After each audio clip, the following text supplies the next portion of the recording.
இது ஆரம்பம். இது ஆரம்பம். 82 வயசாச்சு. இனிமேல் என்ன பண்ண போறாருன்னு நினைக்காதீங்க. நீங்க நினைக்கிற அளவுக்குள்ள நான் இல்லை. பள்ளிப்புறத்திலிருந்து பெறப்படும் போது வெறும் காலோடு நான் நடந்தேன். என்னுடைய காலில் தான் நடந்து நான் வந்து இந்த இடத்தில் என்னுடைய காலில் தான் வெறும் காலில் தான் நிற்கிறேன் என்பதை இளைஞர்கள் உணர வேண்டும். ஃபுல்லா வெஸ்டர்ன் மியூசிக்ல வந்து என்னன்னா, ஒரு சிம்பனி வாசித்து 4 மூமெண்ட்டும் முடிகிறது வரைக்கும் யாரும் கைதட்ட மாட்டாங்க. கைதட்ட கூடாது, அது விதிமுறை. இன்னைக்கு அடிச்சா நாளைக்கு அழுவோம். அப்போ ரசிச்சதை நம்ம ஆட்கள் அப்பவே வெளிப்படுத்தலாம். அந்த அந்த அந்த நேரத்தில் ரசிப்பது அவர்கள் அந்த நேரத்தில் அவர்களுடைய மகிழ்ச்சியை எப்படி தெரிவிப்பது? கரகோஷம் கொண்டுதான் தெரிவிக்க முடியும். இந்த சிம்பனி இசை 13 தேசங்களில் நடத்தவிருப்பதற்கு நாட்கள் குறித்தாக்கியிருக்கிறது. 13 தேசங்களில். அனைவருக்கும் நன்றி, மிகவும் நன்றி. மிகவும் மகிழ்வான இதயத்தோடு மலர்ந்த முகத்தோடு நீங்கள் என்னை வழி அனுப்பி வைத்தது இந்த நிகழ்ச்சியை வெற்றிகரமாக நடத்த இறைவன் அருள் புரிந்தார். இது வந்து சாதாரண விஷயம் இல்லை. நிகழ்ச்சி மியூசிக் எழுதிடலாம், மியூசிக்கை எழுதி கொடுத்தா அவங்க வாசிடலாம். ஆனா ஒவ்வொருத்தரும் ஒவ்வொரு மாதிரியா வாசிச்சாங்கன்னா எப்படி இருக்கும் மியூசிக்? இப்போ நம்ம எல்லாரும் பேசுற மாதிரி ஒருத்தருக்கு ஒன்றும் புரியாம இருக்கணும் இல்லையா? அதை வந்து அந்த கண்டக்டர் வந்து மிக்கேல் டாம் என்பவர் ஒவ்வொரு நோட்டானா நீ நெல்ல எழுதிடணும். அது அத்தனையும் போன உடனே வந்து அவங்களுடைய ரிஹர்சலில் கலந்து கொள்ளத்தான் எனக்கு நேரம் இருந்தது. அது மிகவும் முக்கியமான விஷயம். ஏனென்றால் அதை அரங்கேற்றும் பொழுது எந்த விதமான அந்த விதிமுறைகளுக்கு மீறியோ அல்லது விதிமுறைகளை அதுல இருந்து தவறுனாங்கன்னா விதிமுறைகளை மீறினதாக. அதனால அவர் வந்து பெர்ஃபெக்டா 80 பேர் சேர்ந்து அவர் அப்படி கையை தூக்குனாருன்னா, ஒரு கண்டக்டர் வந்து கையை தூக்குனாருன்னா சைலண்டா இருக்கும், மூச்சு விடுற சத்தமே கேட்கும். அப்ப நமக்கு வயிற்றெல்லாம் கலக்கி அந்த போட்டு எல்லாருடைய கவனமும் ஒரே ஒரு ஸ்வரம் வாசிக்கிறாங்கன்னு வச்சுக்கோங்க. எல்லாரும் அந்த ஒரு ஸ்வரத்தை கையை காட்டி இப்படி வாசிக்கும் பொழுது எல்லோருடைய கவனமும் அந்த ஒரு நோட்டில் இருந்து அவர்கள் வாசிக்கும் பொழுது கேட்கிறவர்கள் மூச்சு விட மறத்து விட்டு என்று பார்த்து கொண்டிருக்கிறார். ஒரு சுரத்துக்கு இந்த கதி என்றால் சிம்பனி முழுக்கவும் 4 பகுதிகளாக கொண்டது. First moment, second moment, third moment, fourth moment. ஒவ்வொரு ஃபுல்லா வெஸ்டர்ன் மியூசிக்ல வந்து என்னன்னா, ஒரு சிம்பனி வாசித்து 4 மூமெண்ட்டும் முடிகிறது வரைக்கும் யாரும் கைதட்ட மாட்டாங்க. கைதட்ட கூடாது, அது விதிமுறை. ஆனால் நமது ரசிகர்களும் அங்கு வந்திருந்த பொதுமக்களும் அங்கு வந்திருந்த ரசிகர்கள் அனைவரும் ஃபர்ஸ்ட் மூமெண்ட் முடிஞ்சோடனே கைத்தட்டாங்க. கண்டக்டர் தான் அவங்க வாசிக்கிறவங்களோட தான் ஆச்சரியம். 80 பேர் வாசிக்கிறாங்க, எல்லாருக்கும் ஆச்சரியம். திரும்பி என்ன பாக்குறாங்க, கண்டக்டர் என்ன பார்த்து சிரிக்கிறாரு. அப்படித்தாங்க. அப்படி ஒவ்வொரு மூமெண்ட்டுக்கும் கைத்தட்டி பாராட்டுகளை கொட்டி கொண்டு அவர்களால் தாங்க முடியல. அந்த இசையினுடைய அந்த அமைப்பை கேட்டுவிட்டு அவர்களால் தாங்க முடியவில்லை. இன்னைக்கு அடிச்சா நாளைக்கு அழுவோம். அப்போ ரசிச்சதை நம்ம ஆட்கள் அப்பவே வெளிப்படுத்தலாம். அந்த நேரத்தில் ரசிப்பது அவர்கள் அந்த நேரத்தில் அவர்களுடைய மகிழ்ச்சியை எப்படி தெரிவிப்பது? கரகோஷம் கொண்டுதான் தெரிவிக்க முடியும். கரகோஷம் கொண்டு.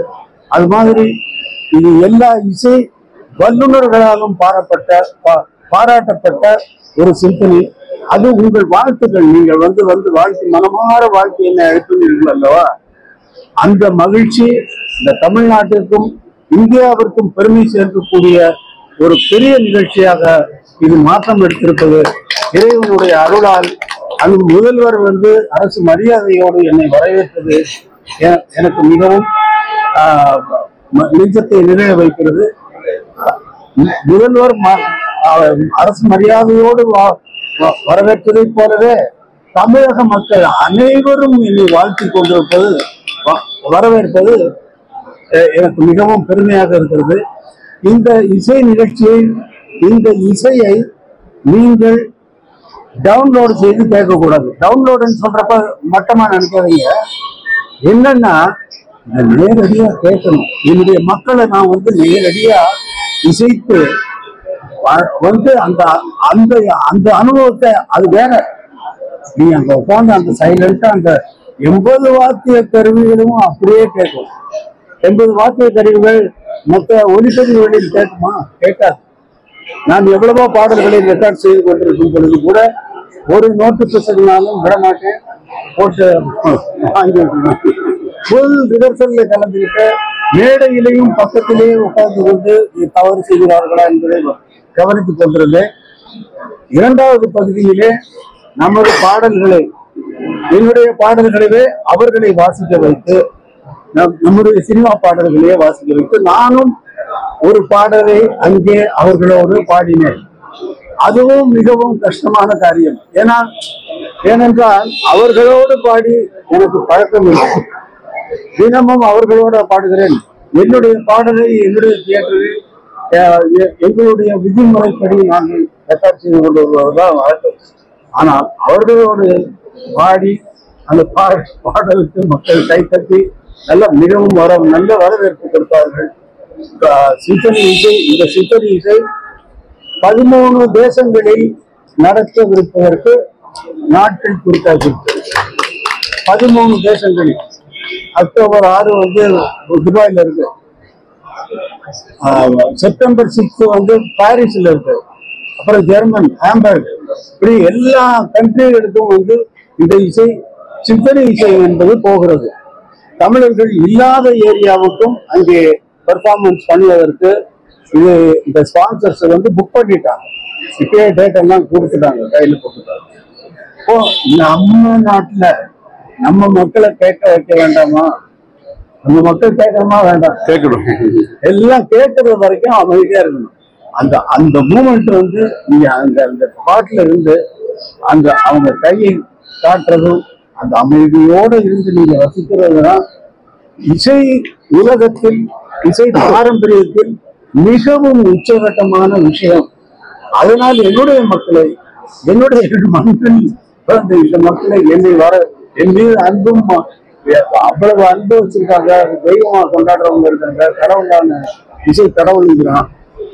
எப்படி இருந்தாலும் நான் சாதாரண மனிதனை போலதான் வேலை செய்வதற்கே தவிர என்னை பற்றி எனக்கு ஒரு எண்ணமும் கிடையாது. என்னை இசை தெய்வம் என்று கடவுள் என்று சொல்லும் பொழுது எனக்கு என்ன எண்ணம் வேண்டும் என்றால், கடவுள் இளையராஜாவுக்கு அளவுக்கு கடவுளை கீழே இறக்கிட்டீங்களா? அதனால் நீங்கள் உங்கள் மலர்ந்த முகம் என்னை வரவேற்பது மிகவும் நன்றி, மிகவும் நன்றி, மிகவும் நன்றி. இந்த இசை உலகம் எங்கும் கொண்டு செல்லப்படும். இதோட நிற்க போறதில்லை. இது ஆரம்பம், இது ஆரம்பம். 82 வயசாச்சு, இனிமேல் என்ன பண்ண போறாருன்னு நினைக்காதீங்க. நீங்க நினைக்கிற அளவுக்குள்ள நான் இல்லை. எந்த விஷயத்திலும் நீங்கள் நினைக்கிற அளவுக்கு நான் இல்லை. அந்த அளவிலே நான் இல்லை. பண்ணைப்புறத்திலிருந்து பெறப்படும் போது வெறும் காலோடு நான் நடந்தேன். என்னுடைய காலில் தான் நடந்து நான் இந்த இடத்தில் என்னுடைய காலில் தான், வெறும் காலில் தான் நிற்கிறேன் என்பதை இளைஞர்கள் உணர வேண்டும். அவர்களும் அவர்களுடைய வாழ்க்கையை இதை முன்னுதாரணமாக வைத்துக் கொண்டு அவரவர்கள் துறையில் அவரவர்கள் மென்மேலும் நாட்டிற்கும் இந்தியாவிற்கும் பெருமை சேர்க்க வேண்டும் என்பதுதான் என்னுடைய அறிவுரை. நன்றி, வணக்கம்.